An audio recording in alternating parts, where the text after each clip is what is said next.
Dawn. How are you today? I'm good. Now that we're here, going to talk a little shop. Yeah, that's right. Well, I should say, I want to own up. The original title for this episode was Musical Theater Does It Suck? And that came from an idea. When we were talking about this season of Aurora Connects, we realized that a lot of our episodes in the first two seasons were like, get to know this artist, which was great.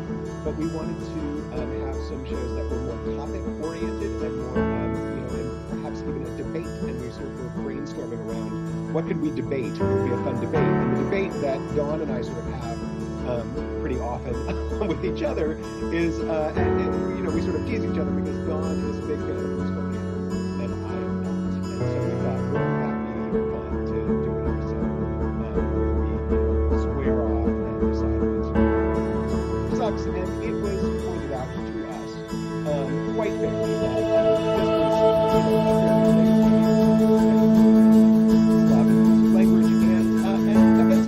to people who love musical theater, and that it was limiting and reductive. And so we have pulled back. We're refocusing this to make it an episode more about musical theater. But one aspect of that is why is it that musical theater is so divisive, and that some people love it and some people do not? And so we're gonna get into that. We also have a couple of guests, one from each camp. So somebody who very much loves musical theater and is very experienced with musical theater, and one who shares my basic aversion to the form. So we're going to get into all of that in just a second, but we do, of course, value our musical theater performing friends. There's, Aurora has done musicals. We're going to talk about why Aurora hasn't done more musicals, all sorts of things, but wanted to start off just with that acknowledgement. So thank you for those of you who brought that to our attention, and we are happy to refocus. And I'm chuckling a little because what our viewers can't see is the sort of behind the scenes with our guests. And there was definitely a facial reaction when you said we have one from each camp. So our viewers might be pleased to know that it won't just be a binary conversation. We're going to talk about the complexities of the form, and we invite you to join us in that conversation. If you were watching via Facebook or YouTube, please jump right on in there in the chat. Josh is prepared himself to be told that he is wrong today, so I welcome you to come and do that with me. I'm not wrong, but if you, for some reason, don't enjoy musicals, feel free to join us in this conversation. And also, you can send us an email at connects@auroratheater.org, connects@auroratheater.org. We'd love to hear from you. We'd love to know what topics you would love for us to cover on this show. If not musical theater, then what? Josh, we open a show next month. You want to tell folks about that? We sure do. The Bluest Eye by Toni Morrison, adapted by Lydia R. Diamond and directed by the one and only Dawn Monique Williams. This is an audio drama that we have recorded with a wonderful cast of actors, really amazing group. And it sounds fantastic. It's being edited and music is being added by the amazing Elton Bradman. And so we are really excited to share The Bluest Eye with all of you. We hope you will check it out. It is included with an Aurora Theater Company membership, which are now discounted because we're halfway through the year. So you can get a prorated membership, which gets you access to the audio drama, The Flats, that we recorded in the fall, and lots of other programming as well. So please go to auroratheater.org and click on memberships if you are interested in becoming an Aurora Theater Company member and participating in all of this programming while also supporting Aurora. And while you're there, you can also, I should say, you can also get single tickets. If you are not a member, you can get single tickets to The Bluest Eye as well. And that, again, is audio only. You'll get a ticket for when you can listen to it. And I hope you do. It's really, really going to be beautiful. While you're at auroratheater.org, you can also click on the donate button at the top right and support us through this very, very difficult year. We've had a lot of support, but it's still going to be a while before we can start getting back on track, and we're going to need more support as we go. So please, please, if you can, help us out with a donation at auroratheater.org. The very first musical I ever saw in this lifetime, and in fact, my very first live theatrical experience was seeing Stephanie Mills in The Wiz at the Paramount Theater in downtown Oakland. I still call it downtown Oakland. I don't know, people are calling it Uptown now. I don't know what that means, but at the Paramount Theater in downtown Oakland. And so I'm going to share this quote from The Wiz with you all. Living here in this brand new world might be a fantasy, but it taught me to love, so it's real, real, real to me. That is from The Wiz. Music and lyrics by Charlie Smalls and others. Book by William F. Brown, based on the stories of L. Frank Baum. And I wrote this as a sort of epitaph, epigraph, whatever you call it when you write an essay, for all of my college essays. And in fact, this continues to be the mantra for why I do theater at all. So, boom, done, episode over, Josh. I win. No, I'm just kidding. No, but truly, The Wiz was the first live theater I saw, and I think it doesn't hurt that it was a familiar story inhabited by all brown bodies. And that is how I began my theatrical journey. So let's get our guests on here, Josh, and get the conversation going. All right, here are our guests. I want to welcome you both to Aurora Connects. Ed Gonzalez Moreno, you are an actor and a teaching artist. You've appeared in plays at Magic Theater, SF Shakes, Marin Shakes, Cutting Ball, Theater First, and of course, at Aurora Theater Company in Exit Strategy. Ed, welcome to the show. Thanks for having me. And of course, Barbara Damashek, who has directed many, many productions at Aurora. Most recently, The Children, Creditors, A Number, and Splendor, but many more before that. Our audience may not know this about Barbara Damashek. There's a picture from The Children. That was the last show we did before we were forced to close our doors because of the pandemic. Oh, there's A Number. Look at these wonderful productions. And that's got to be, what is that? That's A Number. That's A Number too. Yeah, yeah. Look at that. We're gonna get Splendor too. There's Splendor. There's Sam Jackson, Tenmo.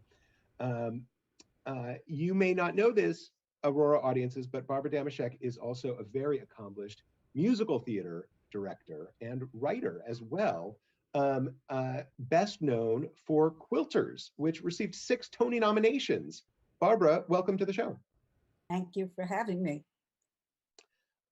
So let's get this started. So I mean, I think we have our sort of facetious why do some of us love it and some of us hate it? But let's just start by talking about musical theater and what it is and what drew you to it. Barbara, do you want to start us off? Actually, I don't think I should start because I'm not sure when you started with the teams that I ended up being on the right team.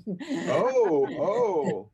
So as usual, my position is Talmudic. So I think maybe if we start with some other folks, then I can, my intro can be a bit of a response, if that's okay with you.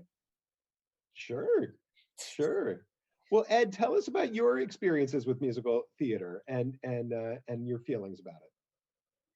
My experience with musical theater is a very small one. I wasn't really exposed to it until I was more of an adult in life. Until about college, when I was watching my first musical theater productions in college. I mean, to be frank, I didn't watch my first theater production until I think high school or somewhere close to that. So that's been my experience. It's been really small, and then that small experience didn't really translate to anything else. And I've seen some musical theater productions simply because I have friends in it. But I don't think there's ever been a moment where I was like, I really want to watch that musical. Like I'm dying. I think Book of Mormon is the last one, but that's simply because I'm a fan of Trey Parker and Matt Stone.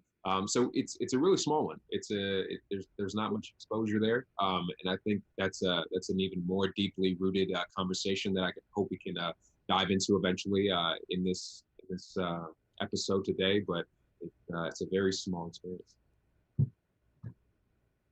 And Dawn, what about you? You also have, we didn't do your bio with musical theater, but you've directed musicals, you've performed in musicals. Tell us a little bit about your background in musical theater. As I already shared, The Wiz was my first theatrical experience. And that's what I wanted to do. And I didn't have the vocabulary to say, oh, I want to be an actor or be in musical theater. I didn't know that. I just said to my mom, like, I want to do that. So I started dancing and singing from a very early age. And I didn't actually do my first non-musical play until I was in high school. And even when I was in high school, I thought for sure I was going to be the queen of the ensemble. I was going to be a chorus girl. Like, I was hands down headed for Broadway. Except for I can't sing on key, so there goes that problem. But musical theater was my gateway into theater, and all of my early theater going experiences were seeing musicals. While I was in high school, I volunteered to usher at Woodminster, and so I would see their summer stock every single summer. Auditioned quite a few summers too. Don't have equity cards, so I guess I didn't get in. But yeah, I love musicals. I'm wearing my Once on This Island beanie. It says We Dance. My green screen is messing that up, but Once on This Island is the last show that I saw before the theater shut down. I saw the touring cast in Tempe, Arizona. So I am a huge fan of musical theater, and I often teach it as well. So in terms of its evolution of an art form, I'll give like just the highlights, like the microwave version, that the like musical comedy is really a unique American art form. So in the US, we really invented the form of the musical comedy that now is imitated all over the world, right? Like you can see In the Heights in Shanghai. But we did that, and it came out of, vaudeville, which came out of this amalgamation of so many different cultural forms. You had enslaved Africans merging their art with so many other immigrants, Irish, Jewish, and we really invented this new theatrical form while opera was sort of developing in Europe. The English were quite proud of their kind of literary accomplishments. We really took this form that was a combination of music and sketches and variety acts and put it together, and we kept refining that and refining that and refining that until we arrived at things like Showboat in Oklahoma, which is kind of credited with being like the first sort of synthesis of book and music. And we have been nonstop ever since. So it's not uncommon for an American musical to win all the awards in London in the West End. And yeah, I will leave it at that. But I will slip in a testimonial right here, if Amanda is at the ready, from Patricia, who will also give us an experience of someone who's you should have a Patricia. Well, why don't you give me the gram? I love musicals first because I love music. And if you are someone who loves music and you know that feeling that you get when you hear a piece of music that really speaks to you, where you're open and vulnerable to the message because of the way the music operates in that song, that's the thing that's happening in musicals that really, really excites me and kind of makes me keep coming back for more and more.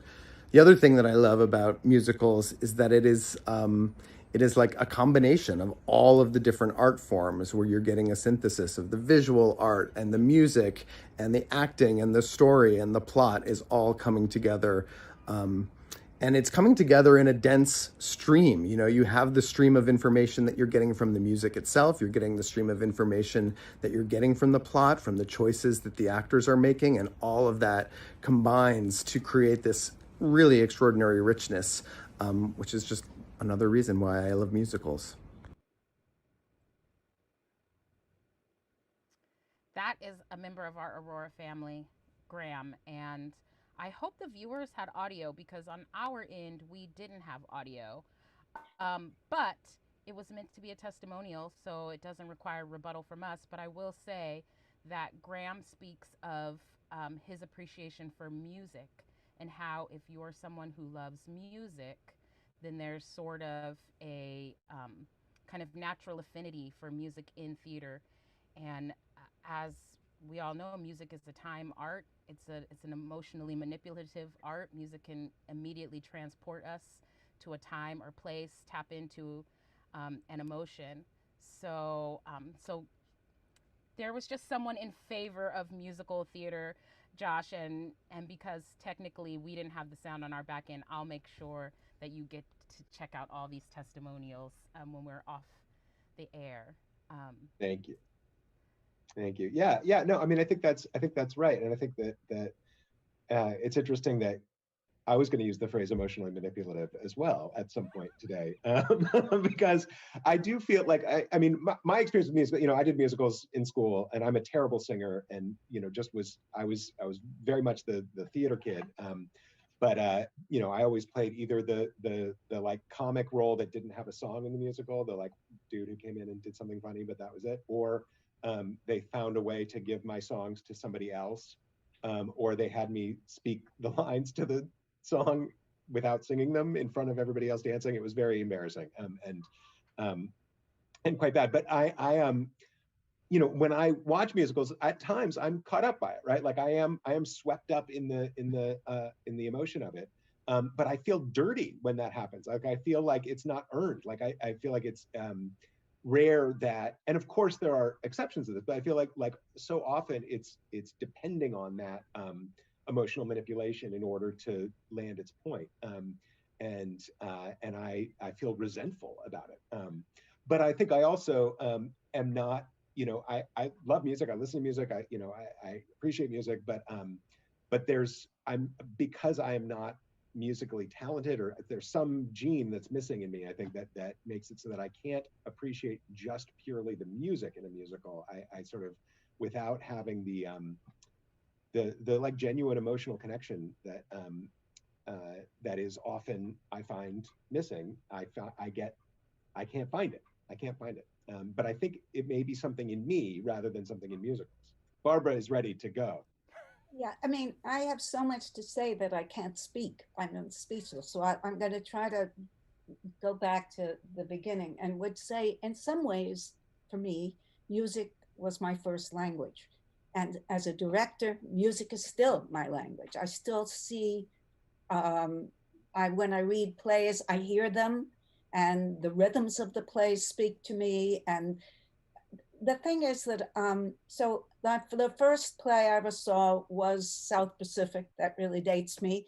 And I was very envious, and I wanted to be on the stage with all those little kids. I was a little kid. And I had a very circuitous journey to becoming a director. All through high school, I was writing songs. I thought I was going to be a doctor. Then I ran away with the circus, and I went to Yale. All through Yale, I sang in cabarets and earned my tuition that way. And they learned about me that I played musical instruments. I had a knack for picking them up.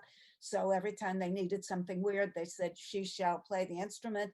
And then we started something called Story Theater, and they said, "She shall write the music." And, there are lots of stories about that, including me being locked in a closet playing an accordion because I couldn't control the volume and they needed it for a cue. So someone would knock on the door and I'd play the accordion.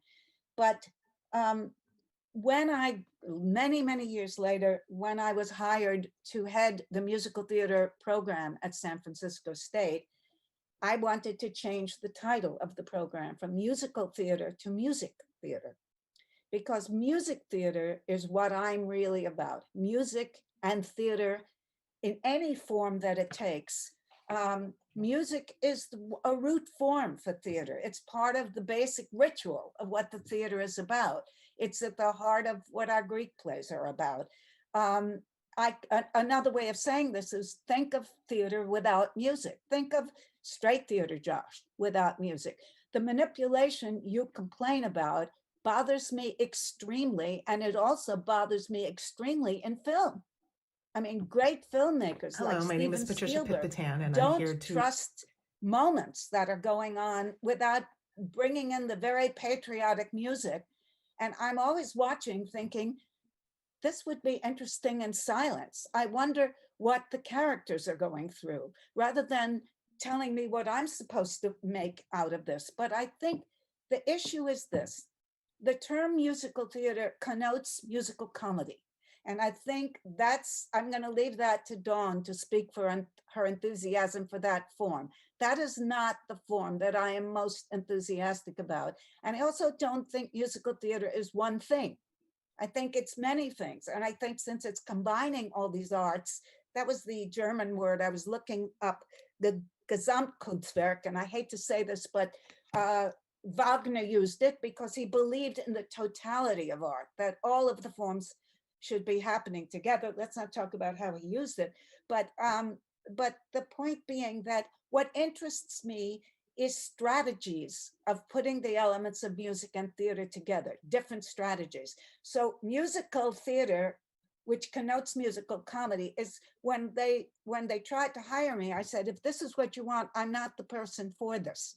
Because the musical theater that I'm interested in uses the counterpoint between the music, the ideas, the acting, and the lyrics in a strategic way. It's textural. And I started listing, I can list musicals that I loved, and they go back many years. They have different aspects. But of course, I was talking about Brechtian musicals, which is interesting because it's the only form named after the lyricist, not the composer.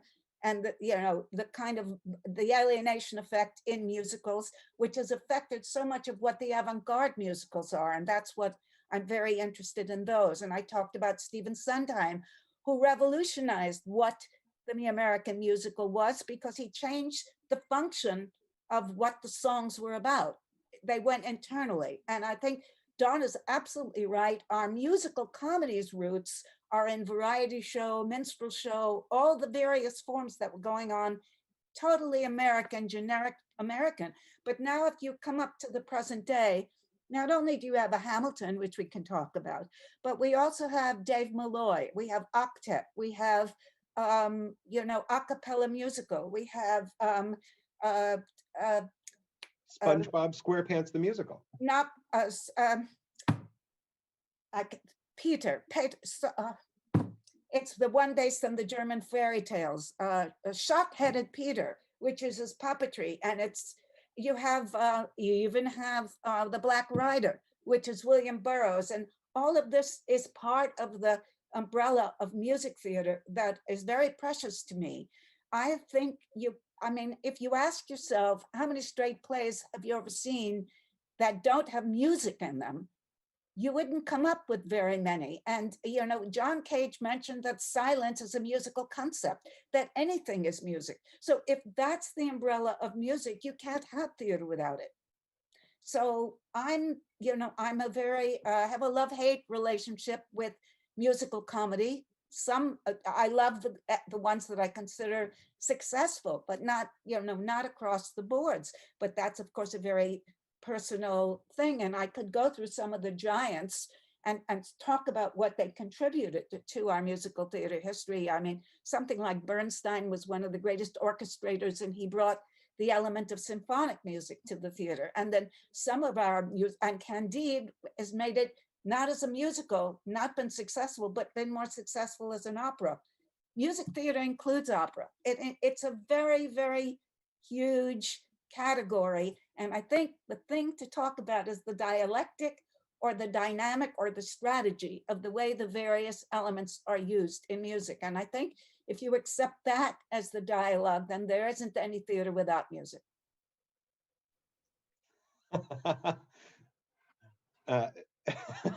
Dawn is celebrating that. That's why I invited Barbara on as my guest. Yeah. Thank you. If I may just say, I don't know. May. Please, yeah.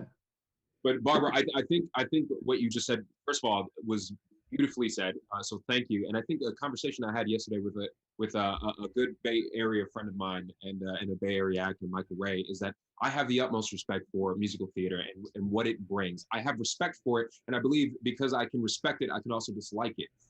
Josh pointed out SpongeBob the musical, and I think it was a little tongue in cheek, but I feel like there are so many more examples that I've been exposed to of bad musical theater and musical theater that is emotionally manipulating folks that I don't want to expose myself to that. I think what's beautiful about theater, and I believe that what you said is true, that music, you can't have theater without music. And I love music as an accompanist to the theater that's happening on stage, right? I love that dance, but I hate when I don't want to say I hate. I really dislike when the music and the singing and that it's right in your face. That to me feels intrusive. It feels invasive, and I don't like being in a place where I feel like I have to clap after every number, where I have to be smiling when they're singing. I hate that manipulation.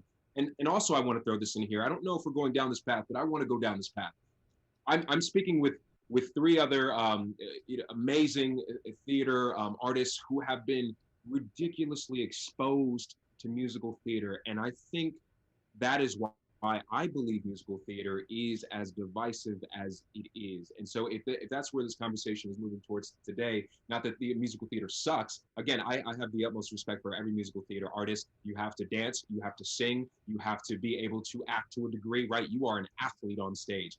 Musical theater artists can do things that I couldn't dream of and have ridiculous stamina. They are athletes by every sense of the word. But there is such a huge population, and I think we can also dive into theater here as well when we say this, but I think musical theater is that much more divisive when it comes to who has access to it, and not only who has access to viewing it, but who has access to actually being able to contribute to it.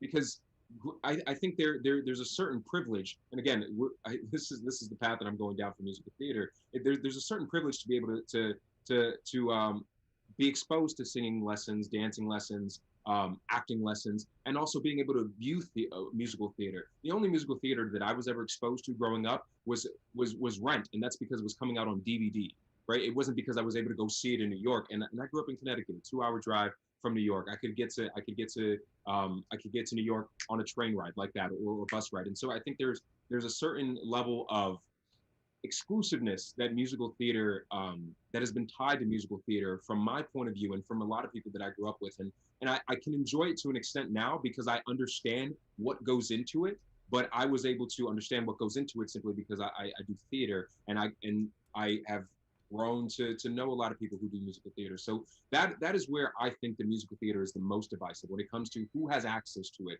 who has access to being able to contribute it, and who has access to be able to view it. And when you have things like SpongeBob SquarePants the musical, and Broadway has become this the latest victim of capitalism within the last 20, 30 years, it's hard. These ticket prices are going through the roof, and there's a certain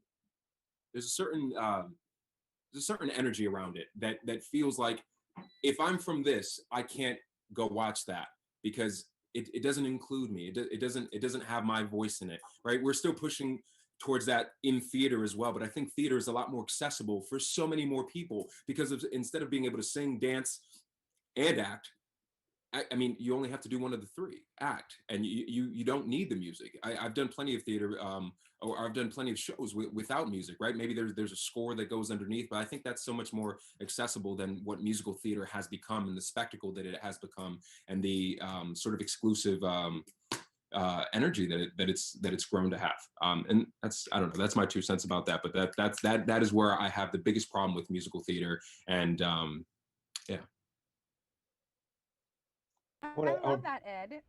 And people are commenting, Roberta says all very valid and impassioned points, but she also says musical theater is part of pop culture. And she said, listen, I love SpongeBob the musical. And I just want to say, Barbara, that one of my great mentors and professors, Dr. Rhoda Kaufman, also uses the term and prefers the term music theater. So that is not lost on me. And I perhaps it's a misnomer, but I use musical theater in the largest sense of the umbrella, because I approach as a director, I approach everything as a musical, right? And I just echo a lot of the things you shared, Barbara, that like even silence is a musical choice. And I love when people use the like anti-musical theater argument. They're like, well, people don't just break out into song. And I'm like, well, they haven't met me, because I totally just break out into song. I love what you said, Ed, because I grew up poor, in the hood, though my former neighborhood is all gentrified now. But musical theater is the thing that I did have access to when I didn't have access to what, you know, a non-musical play. And I do wonder if that is because of movie musicals, which now have made like a popular return to do these live for TV musicals. The Wiz is one that had that. Sound of Music had that. Grease, Rent Live is a new sort of phenomenon that I think Peter Pan is putting musicals sort of back in our homes and making musicals accessible again. Like most people can hijack a Disney Plus login to watch Hamilton these days. I know Barbara has some additional points, but I would love to just share another testimonial. Amanda does now have the Patricia testimonial, and I hope it's useful because Patricia, you know, is a child of immigrant. Patricia herself is an immigrant, and she's a huge musical theater head. And can we roll that one, Amanda? To defend the honor of musical theater. Hello, my name is Patricia Pitpatan, and I'm here to defend musical theater. I like to say everything I know I learned from musical theater, and I know that sounds like an exaggeration, but it's also kind of true. Let's just take, for example, The Sound of Music. I know a lot of people don't like it. They think it's corny, or it's too long, or it's old, but at 8 years old, there could not have been a better vehicle to teach me that Nazis were bad. My parents weren't going to do it, and I wasn't going to learn about Nazis until high school. I also know my solfege, which is your do-re-mis, and I think anyone who's seen either the movie or the show can say that they know their do-re-mis because of Sound of Music. And a few other things, a little bit of German, a little bit of Austria's role in World War II, a little bit about Catholic nuns. And that's, I think, the credit that musical theater doesn't get, that because of lyric and music, you're able to tell long, sweeping, epic, emotional, big stories in a concise amount of time. And I don't know that there's really that much out there that can do the same. Okay, thanks. Bye. I'll just share, because I pre-screened, and we'll save the rest of the testimonials for the end of the episode since we on stage can't hear them. Patricia uses Sound of Music as an example of something that for her as a child of immigrants who were not going to teach her about Nazi invasion, who weren't going to, you know, teach her about anti-Semitism, who were kind of struggling to learn English themselves, that like Sound of Music, that now a lot of people, including myself, sort of criticize as being like cheesy or corny, was actually a full educational experience for her as a young child. And she starts that video by saying everything she needs to know she learned from musicals, which is a t-shirt that, you know, I own. And I just, you know, want to say, you know, in response to Ed's question, that I do think that musicals do offer some accessibility in the ways that we might not be thinking about. Broadway, to be sure, outprices the common person, to be sure. But, you know, most high schools do, you know, musicals, even elementary schools are doing musicals. And I feel like it really is a tool for getting people to the theater. More actors are employed in musicals and Shakespeare than non-musical plays every year. You can check the numbers. So musicals are a rich resource. It just flashed to our photos, so I hope Amanda's doing okay there with all the tech. But Barbara, I know you were so anxious. No, you know me. I'm sort of a sport for me. If the ball passes, then I lose my whole point. But not completely. This is just a very complex subject. I don't, you know, we're treating it like it's a one size fits all, and I don't think we are. One size doesn't fit all. What I would say, for example, partially in answer to Ed, is that the musical comedy form evolved, and that's an important word, that musical, just like our country is an experiment, the musical theater form is still an experiment, and people are changing it all the time. So, I mean, it's hard to talk about it now. The big last milestone. I don't know SpongeBob SquarePants. I just know that a very respected director did it. So I have nothing to say about it. But Hamilton, of course, is, changed in some ways. It changed the veneer of musicals. It's very deeply rooted in musical, in conventional musical theater traditions, but it had, the use of hip hop. It was through sung. There really wasn't a book, and it was through danced. That was another thing. And Hamilton, by the way, we can come back to it, because I blame Hamilton and Book of Mormon for causing the regrettable, obscene inflation of ticket prices in New York. After those two plays, nobody could get, and I, would love to see it, refused to go see it for a very long time, because I don't think people should be asked to spend $500 a ticket to see a musical. I think that's obscene, but that has more to do with our government and our economy than anything else. But what I do want to just say specifically to Ed, and you talk about not being exposed to many, is that the musical comedy comes from a form where dance and song were primary.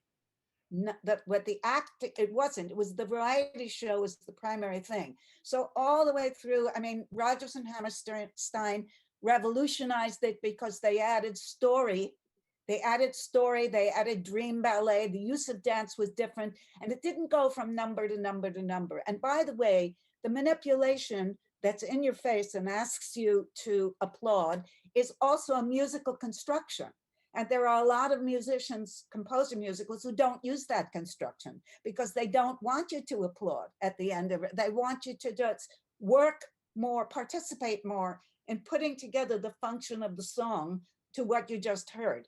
So, and then coming down to traditional musicals, the use of song is often to embellish what you just saw. So to repeat what you saw, to expand on it. But there's another thing, some of the other people, and their strategy is to make the song comment on what you just saw, to add a different idea, to add more of a counterpoint. So the dance singing musicals went all the way through a large part of the 20th century. Then Stephen Sondheim came in and he turned the focus, and none of his musicals are dance musicals. So the dancers didn't work for a long time. That's why Chorus Line was so wonderful, because all those people didn't have jobs.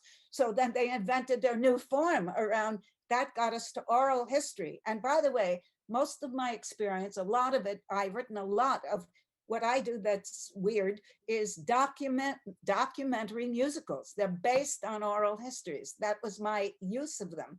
I also adapted Henry Fielding's Tom Jones and Andreev's play. I approached music, I started by writing music for story theater. I didn't think my musical skills would translate because I wasn't trained in that tradition. That tradition, by the way, there's another thing that I'm missing, Kate Kerrigan. I wish she were here to speak, because she's part of something called the Lehman Engels Workshop. And in the old days, that workshop used to talk about a formula of how you construct musicals. And now a lot of the times, nobody uses that formula anymore. That formula also came more from traditional musicals. It was the charm song and the love song and the dance number. And we don't think that way. So if you come into more contemporary use of music, you're seeing something much more fluid, much less structured, much less manipulative in your own way. Sometimes the music is the text. I mean, the book is the songs are the text. And, Lin-Manuel's Hamilton, it's through song. So the hip hop is the book. The hip hop is the book. And it really is singing heads. That's the most critical thing I can say about it. I watched it because some of the textures weren't there, but they're very smart in the way they use the textures. And also the fact that they made through line of dancing, expanded on, it'll when you use forms that are not verbal with forms that are verbal, it actually invites participation rather than excluding participation.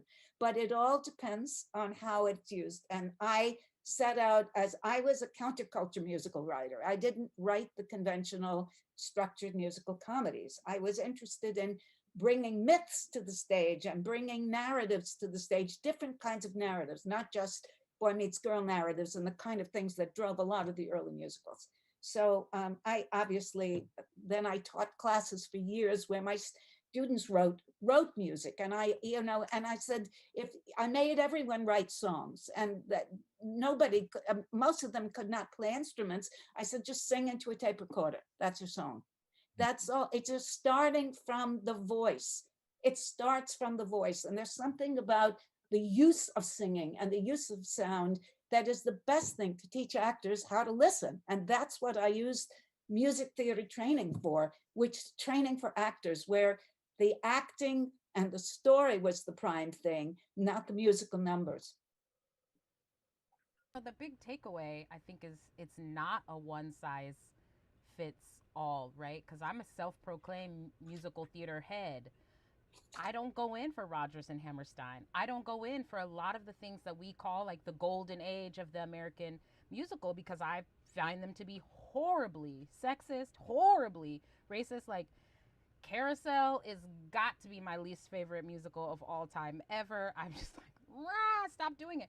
So even somebody like me who's like, I love musical theater, there's a whole period of musical theater that I would wholesale be fine to do without. Josh, I want to like throw a question your way, because right. Here we are with the genius Barbara Damashek, who has been in the Aurora family over half our lives, and she's Tony nominated. So why haven't we done one of Barbara's musicals at Aurora? Well, Dawn, I remember a conversation that you and I had right when I hired you about musical theater, and I invited you to pitch musicals. Like I said, I am open to producing a musical at Aurora if we can find the right project. And and Tom Ross, my predecessor, was he is a big musical theater head as well.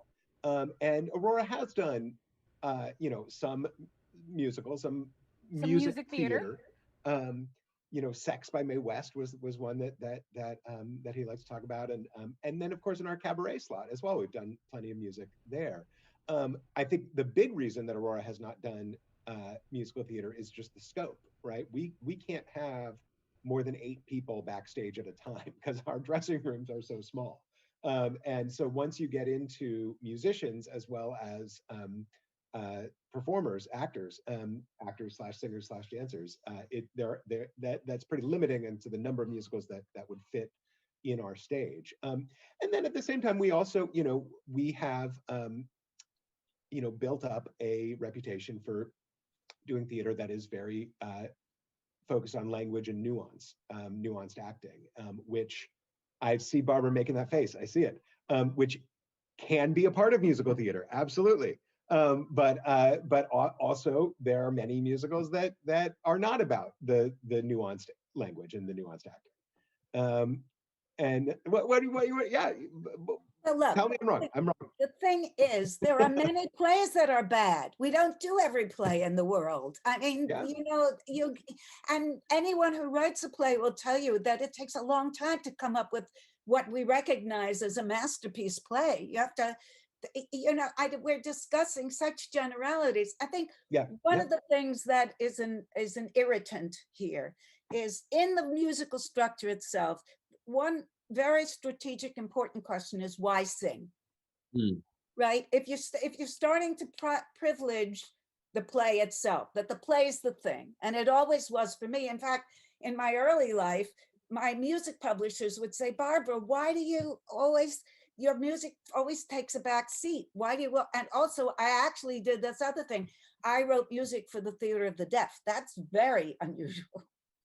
So I worked with FTD because my music was always and is supporting the story. The story is the prime thing for me. So the question is, why sing and when sing? And even in the old musicals that many of you don't like, the question is, when does someone burst into song? And the old answer was when speaking is no longer sufficient. But that became a bit of a cliche after a while also.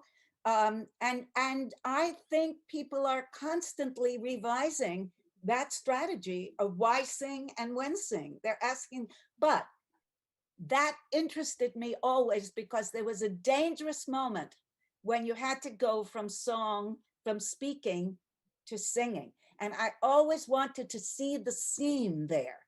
I wanted to see the leap. And what's happened is that when musicals become very slick, they cover the seam and you don't see the leap. You don't see the leap. But to see the leap is part of the experience of writing it. And I think the audience should experience it too. So anyway, forgive me, Josh, but I mean, No, talking please. about subtleties, there are so many wonderful pieces of musical theater that are as subtle as anything else. And I mean, I did outrageous things. Like I wrote an opening song for a homeless tramp for Waiting for Godot. And there was no melody to it. It was just a slapstick thing. And it was actually, what do you call it? It was like a hip hop thing, but it was long before there was hip hop. And so I just think we're making generalizations, but I will say that your answer is correct.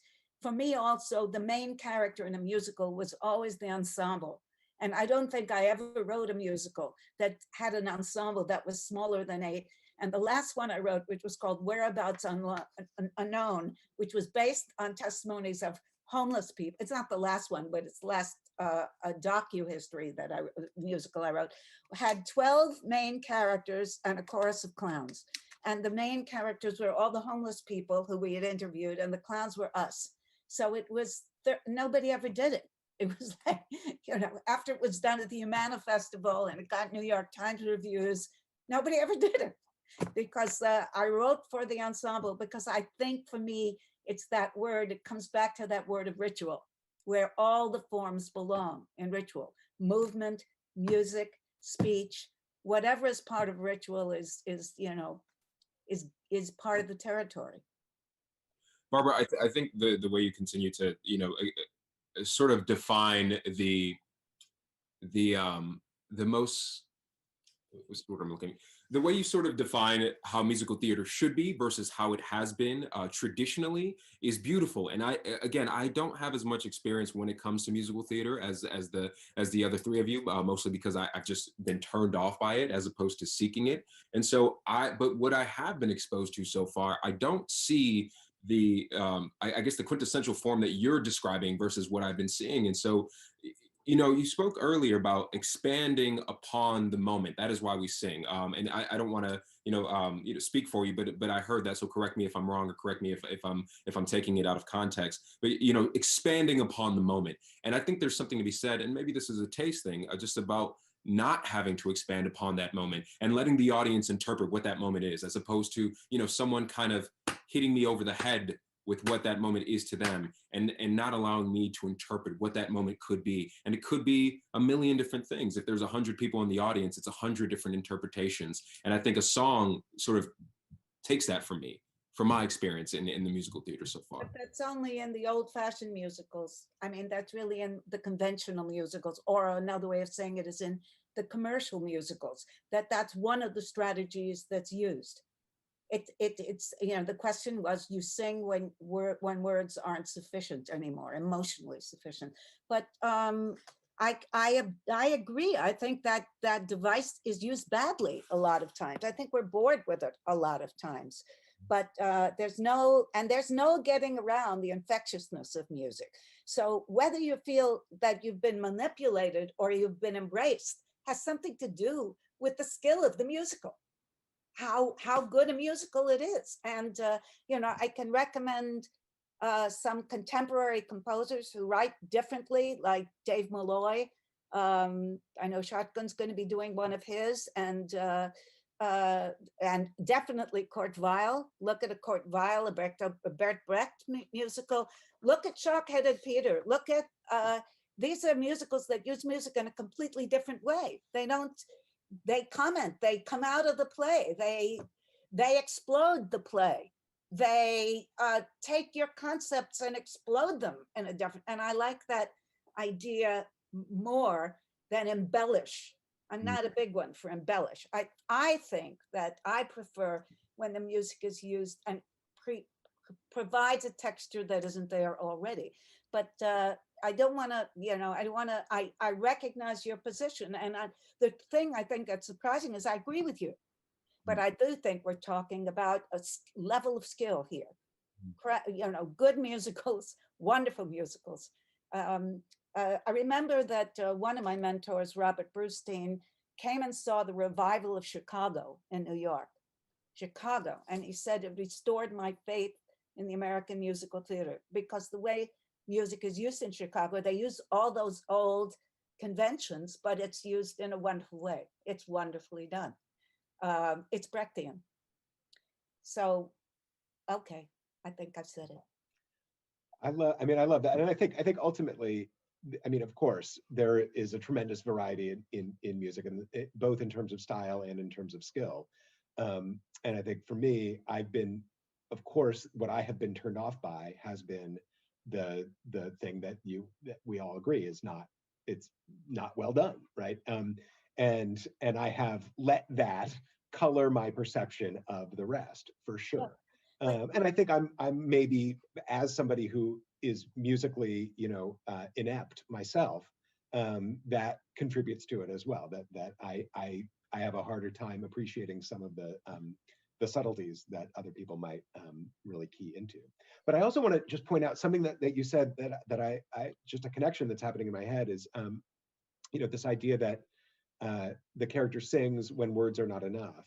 And how that resonates for me when I've directed a ton of Shakespeare, and we talk about going into a soliloquy, or the distinction between prose and verse in Shakespeare as being, prose is not enough, right? I have to use this heightened language in order to express this thing that I am feeling that can be expressed in no other way. And I think it's the same thing with a song in a musical, that it has to come out in that form. And when that's done well, it can be quite powerful. But just as with musicals, with Shakespeare, when that's when you're not able to have that feeling that requires that language, right? When you're not able to bring that language to life in that way, it all falls apart. And people have had plenty of painful experiences and feel turned off by Shakespeare, the same way some people feel turned off by musicals. Well, just one thing I want to say is that I think it's because I understand, and I've apprenticed in the different techniques that are used in musicals. I mean, for 10 years alone, I was a composer lyricist, and 10 years before that, I was an actress, and then I became a director, and then all of the things came together for me in directing. But I go to movies and I get very angry, and it doesn't mean that tears are not running down my face. Sometimes I get really angry when tears are running down my face, because I think they haven't earned it, and they're just using my limbic system because it's neurological with us with music, to make me cry. And I really get pissed off. But I do in movies ask the question all the time, why are you using this music now? And movies use music often in the most literal way that there is. And it is so manipulative, and not always, but often. And I would say mainstream commercial films, more than not, use them in manipulative ways. So this is a question to ask yourself when you go to the film: why are they using music? Why do they need it? What is it doing? And then you can ask the same question when you come to a play. Why are they using music here? Why do we need it? What are we doing? I think it's a best question for all of it, right? Like, why are we using music now? And I hope that quality composers are asking themselves that too in musicals. And and as I think Shakespeare is all musical, right? It had a house band. There are songs in all those plays. We've lost a high volume of the songs, but there was a house band. They end every play, even the tragedies, with a song and dance. So I think it's so deeply embedded in our theatrical culture, going all the way back to the Greeks, if we're to credit them, as Barbara said, with the kind of invention of the Western theater as we know it. But certainly in cultures globally, functional movement, music, oral storytelling have always been finding this synthesis. So if we evolve to the term of music theater, I could get on board with that. I'm happy to also just call it musical theater and know that that ultimately it's going to come down to a person and to a taste profile, and I wish it weren't so divisive. I wish it weren't so like, oh, they're a musical theater actor. That is coded for something. You know, I wish it was like, Ed, come and audition for this music theater. And whether you think of yourself as a singer or not, there might be opportunities for you to give a really nuanced performance in this show, because the needs of this story need vocalists and non-vocalists and movers and non-movers, or whatever it is to tell the story. But I probably would die on the hill of musical theater because I love it just that much. The Some musical comedy, but some not musical comedy. Music theater in all its forms, right? Some vile, you know, as in Brecht and vile. some not, right? Like there are shows on this collage behind me that I actually don't love, and there are shows on this collage behind me that I've seen multiple times, and yes, those tickets might have cost me a month's worth of rent. Oops. We are drawing near our time, friends, and I know that that we won't walk away from this conversation with a winner. We won't have an answer. Oh, you guys win. You got music. Yeah. No. But but I just hope that we can all consider to think of what musical theater might mean in its broadest sense, and not be so divisive about it. Josh, Well, and Barbara and Dawn, you know, pitch musicals for us to do. And everybody watching, if you have a musical that you would like to see Aurora produce that would fit in our space, that we could do with our limited dressing rooms, that you think our you know, our community needs to hear and see, let us know, because I would be very happy for Aurora to produce a musical. Despite my inherent skepticism. Can I add one just small thing? Of course you can. Which is just that I'm thinking back that I also talk about why sing, period. When I teach lyric theater, and I always start with asking, not why do we sing in musicals, why do we sing at all? Why do we sing in real life? Why do we sing in the shower? Why do animals sing? Why is singing part of our nature? And I remember when I believe when you hear someone really sing, and it's very rare, it's incontestably moving. We were doing Floyd Collins, and I put the movie Harlan County on. And there was an old guy sitting on his porch in a rocking chair with this really gravelly voice. And he was singing this folk song about when the mines collapsed, and he was really singing, and it just took your breath away.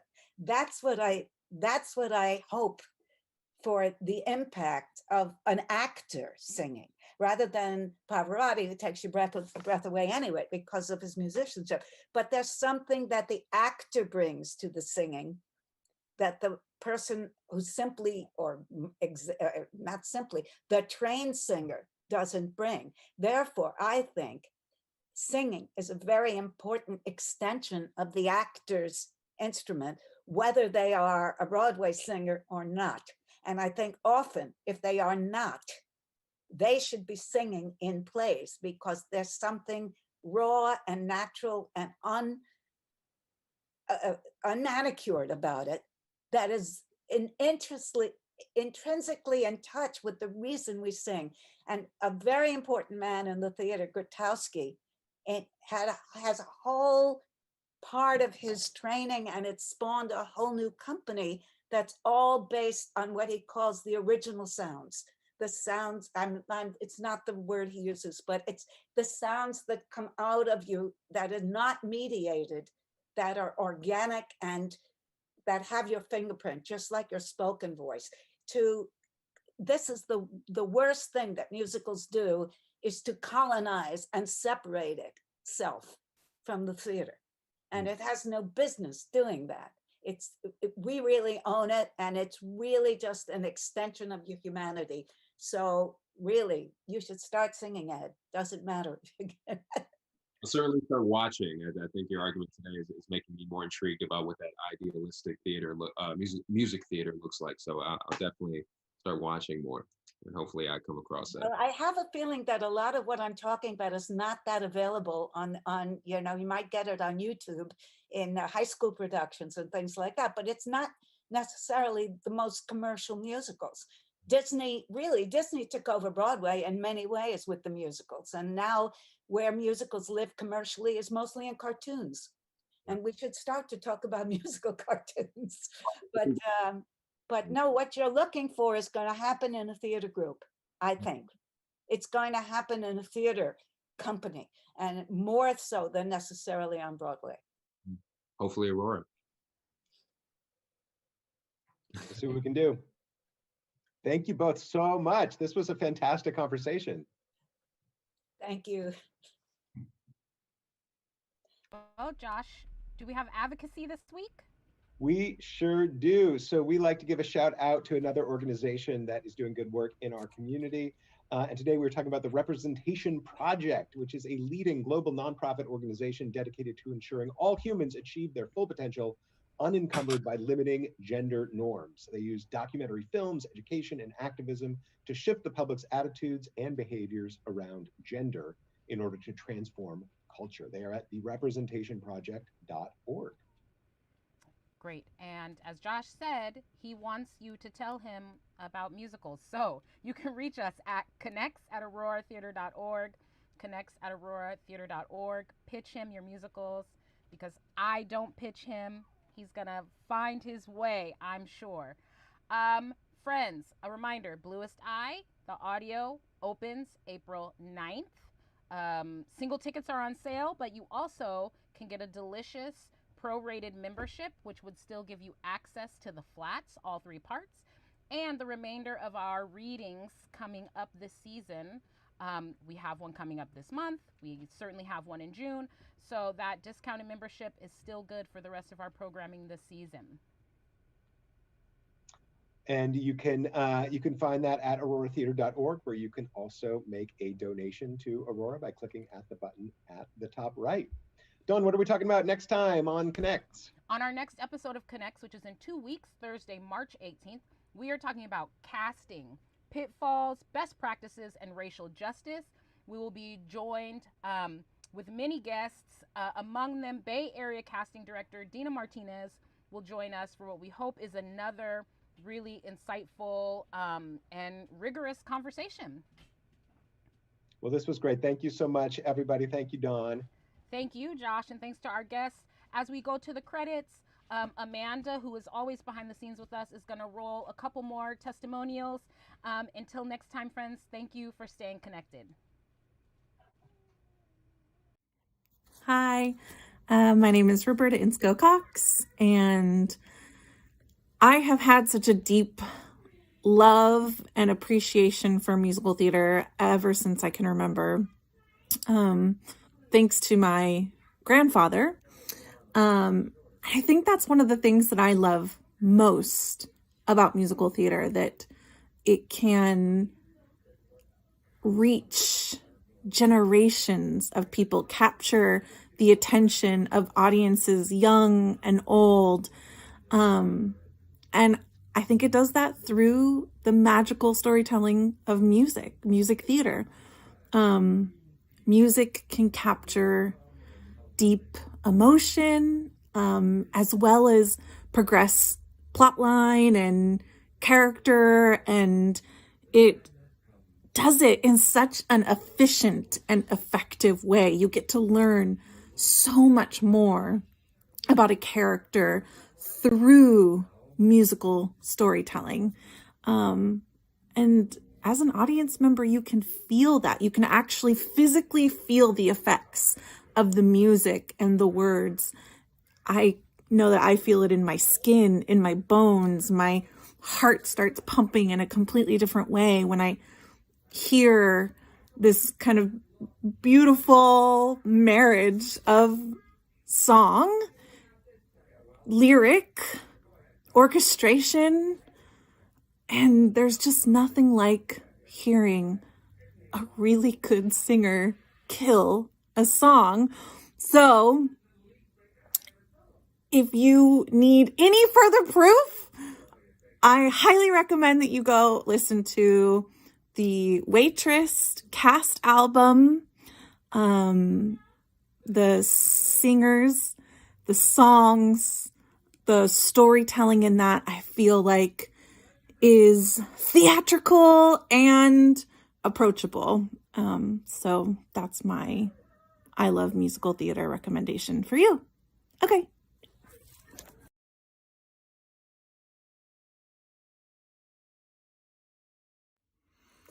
I love musicals because there is something really special about a world where the feelings are so large and the emotions are so big that it can't be contained with speech.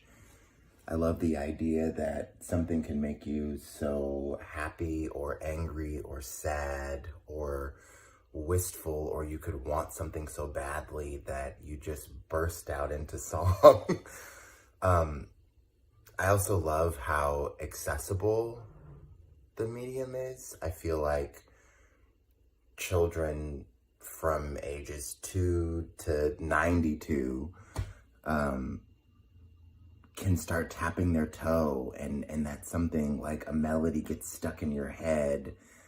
The grandeur of it, I mean, I will always forget, no matter how many Broadway shows I see or do,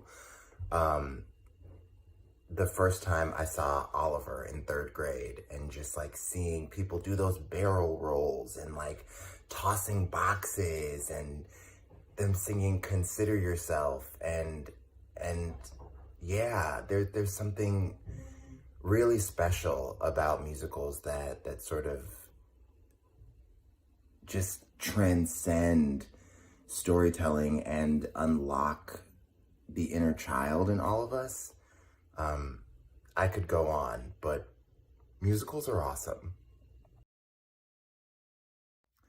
Also, I also love musicals because as a person whose first language is music, there's something about a note choice that's so evocative and communicates a lot more than just a word.